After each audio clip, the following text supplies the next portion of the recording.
Kim Chu, sumabak sa pole dancing training para sa bagong teleserye. Patuloy na pinatutunayan ni Kim Chu na isa siya sa mga pinaka-dedikadong aktres sa industriya.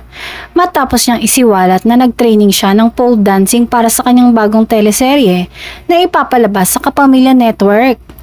Ayon sa mga ulat, si Kim mismo ang nagpursige na matutunan ng pole dancing upang bigyang hustisya ang kanyang karakter sa bagong proyekto.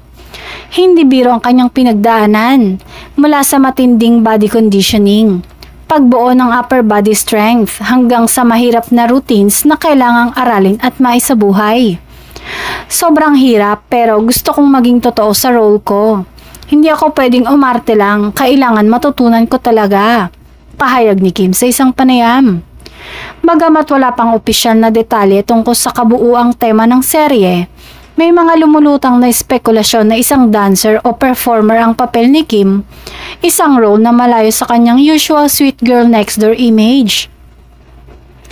Ang kanyang pagsasanay ay umani rin ng papuri mula sa fans at kapwa-artista, na humanga sa kanyang determinasyon at pagiging professional. May mga larawang lumabas online na nagpapakita ng kanyang pagsasanay sa studio, kung saan makikitang seryoso at focus siya habang nakagrip sa pole. Marami ang nagsasabing ito ay isang bagong yugto sa karera ni Kim at maaaring magbukas ng mas mature at mas matapang na roles para sa kanya. Inaasahan ang pagsisimula ng serye sa mga susunod na buwan sa primetime block ng ABS-CBN.